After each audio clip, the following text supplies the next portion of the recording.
Finally, we get to the fact-checkers. George Soros' Open Society also finances the so-called fact-checkers, some of them used in the largest social media platforms like Facebook. One of them is the Poynter Institute. The Poynter Institute and Facebook have spread lies about the causes of the Australian wildfires, for example, which are mostly related with arsonists and poor forest management. But the so-called fact-checkers claim that's misleading, and climate change is the biggest factor by trying to attack the credibility of those that claim otherwise. A similar thing happened in Portugal in 2017, when the exact same causes were responsible for massive fires that killed 120 people. Decades of poor to no forest management by the Portuguese governments, especially socialists that have been in power for much longer than any other party, were the main cause for the tragedies in that year. But some still tried to spin the actual cause into climate change.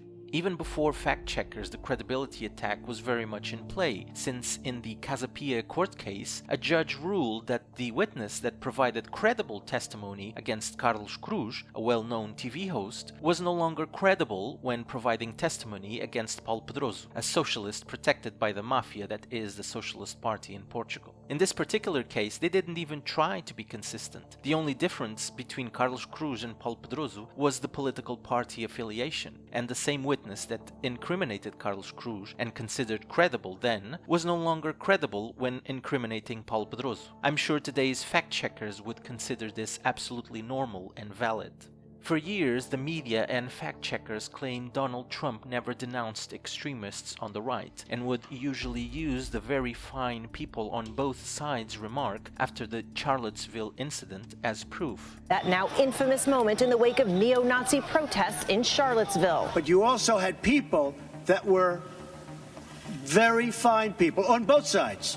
But this was a lie, because the media and fact-checkers would only show you part of the video and not the whole thing. You had some very bad people in that group, but you also had people that were very fine people on both sides. You had people in that group, excuse me, I saw the same pictures as you did. You had people in that group that were there to protest the taking down of, to them, a very, very important statue and the renaming of a park from Robert E. Lee to another name. And you had people, and I'm not talking about the neo-Nazis and the white nationalists, because they should be condemned totally. But you had many people in that group other than neo-Nazis and white nationalists, okay? As you can see, they lied about Trump, to then use that lie to attack Trump's credibility. This happened years ago, and in 2020 it was still used against him during the presidential campaign. Yet wants to condemn white supremacy, the neo-Nazis. He hasn't condemned a darn thing. A lie that was easily proved to be a lie, but the media censorship and fact-checkers prevented the truth from being known by those that trust the media and fact-checkers as credible sources of information.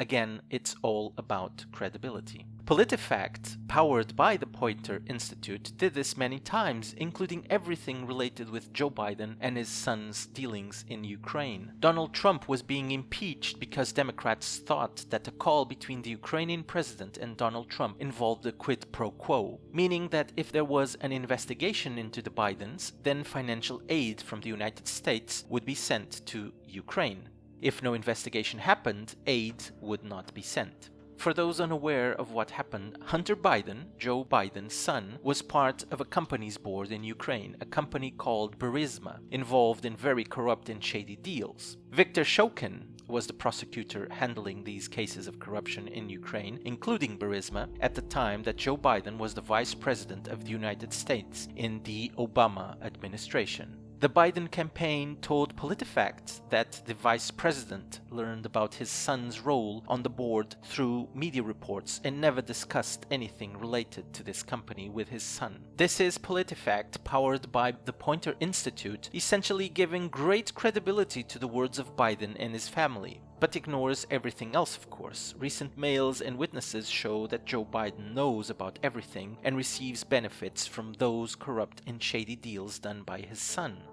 PolitiFact also says that There is a strong case that Hunter Biden's position with the company had nothing to do with Biden's position on Shokin's ouster. That's because Western leaders and institutions were largely united in seeking Shokin's removal, arguing that he was not pursuing corruption cases aggressively. PolitiFact also said, "We found no evidence to support the idea that Joe Biden advocated with his son's interests in mind, as the message suggests. It's not even clear that the company was actively under investigation or that the change in prosecutors benefited it." As you can see, PolitiFact twists the facts to suit the narrative they want to propagate. Their only reason to say that Joe Biden didn't pressure Ukraine to fire the prosecutor due to his son's dealings in Ukraine is because others in the West also wanted that prosecutor fired. But anyone with a brain understands that that's no proof at all. In fact, it helps the case that Joe Biden pressured Ukraine to fire the prosecutor because of his son's dealings, since despite others wanting that prosecutor fired, none actually threatened Ukraine to withhold financial aid unless the prosecutor was fired. Only Joe Biden, the one with corrupt dealings in Ukraine by means of his son, had anything to gain in firing that prosecutor, and he acted on it. Joe Biden literally bragged about it in this video. And I was supposed to announce that there was another $1 billion loan guarantee. And I had gotten a commitment from Poroshenko and from Yatsenyuk that they would take action against the state prosecutor, and they didn't. So they said they were walking out to press conference. I said, "No," I said, we're not going to give you the $1 billion. They said, "You have no authority. You're not the president." The president said. I said, "Call him." I said, "I'm telling you, you're not getting the $1 billion." I said, "You're not getting the $1 billion. I'm going to be leaving here." And I think it was, 6 hours? I said, "I'm leaving in 6 hours. If the prosecutor's not fired, you're not getting the money." Well, son of a bitch. Got fired. Isn't it curious how that works? Prosecutor that was investigating the company where Biden's son worked was fired after pressure from Joe Biden himself. And the new prosecutor says the Bidens and Burisma will not even be the focus of the investigation into corruption in Ukraine, while he is the prosecutor. Nothing to see here, move along. But this is not a problem for the media and fact-checkers. Corruption is great if it's done by the ideology the media supports and propagates. No consequences for Joe Biden's quid pro quo. But if something similar is done by Donald Trump, then it's a quid pro quo, and they even try to impeach him over it. Plus, Donald Trump's call didn't really include any quid pro quo because no investigation was done to the Bidens and the money was still sent to Ukraine eventually. This is again an attempt to give credibility to the corrupt and take credibility away from those being accused by the corrupt. That's what PolitiFact and other fact-checkers did and continue to do. They attack the credibility of those they target. They create false narratives and use that as evidence against their targets, regardless of facts, regardless of evidence, regardless of logic.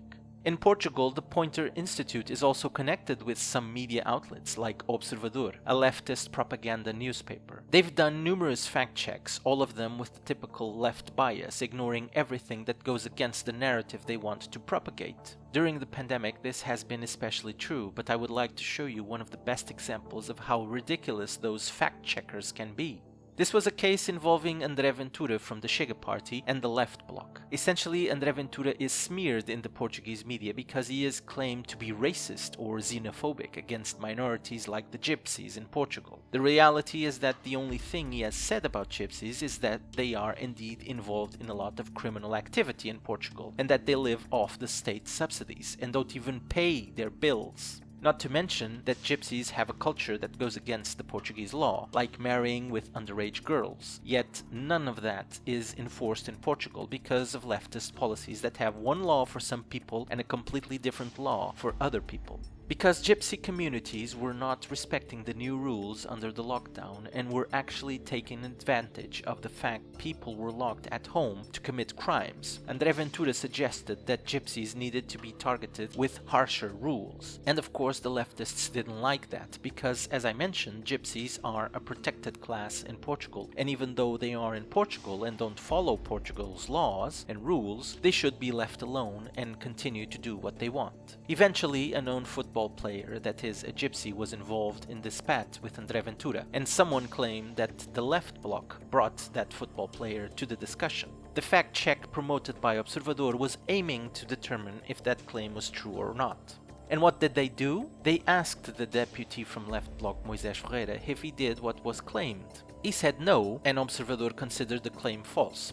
According to them, it wasn't Moisés Ferreira, because they asked Moisés Ferreira if he did it, and he said no. This is what they call fact-checking in Observador. They asked the accused if he did, and he said no, so that's that. Imagine for a moment that this type of logic applied to the justice system. Imagine that you ask the accused if he or she raped or killed someone, and he or she said no. He would immediately walk free. But as I've shown you before, this is valid only if you have the correct political views. This standard will not be valid if you dare not to be on the left side. If the situation was different and André Ventura was the accused, him claiming he didn't do it would have absolutely no value for those fact-checkers, and Ventura would be demonized even further in the media based on exactly nothing except the word of one against the other. And just recently, Project Veritas revealed details of their defamation lawsuit against the New York Times, because the New York Times published an article claiming Veritas had made false allegations about election fraud in the United States. And this article by the New York Times was even used to fact-check Project Veritas, claiming that it was false what Project Veritas showed in their videos because the New York Times said so. However, in the lawsuit, the New York Times defends itself by claiming that what was published in the New York Times was nothing more than opinion, yet that opinion is being used to fact-check Project Veritas. So these outlets basically fact-check themselves and claim they are right just because they say so, and when they are sued, they claim it was a mere opinion that hurts no one, while being used to destroy the credibility of the one targeted by that opinion. This is how dishonest these leftists and far leftist propaganda outlets are. It's already beyond any normal level of hypocrisy and deceit. It's outright criminal, and the fact-checkers are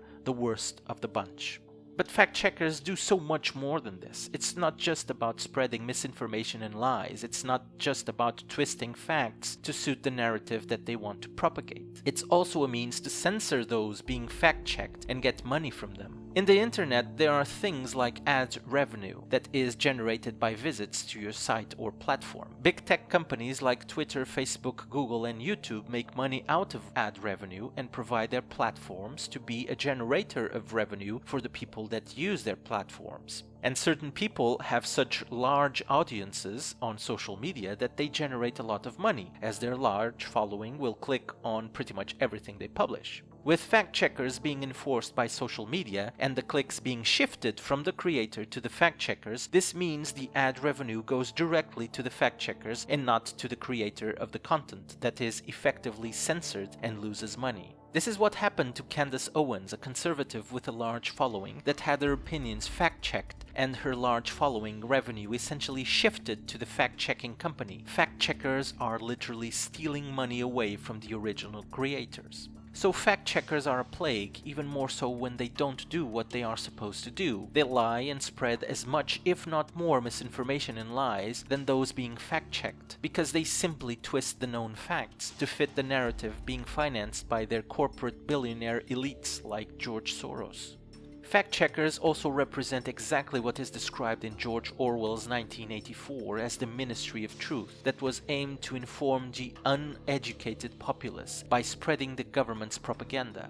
And this happens precisely by attacking your credibility. Only those in power, media, or with money have the truth. Everyone else is too stupid to be believed.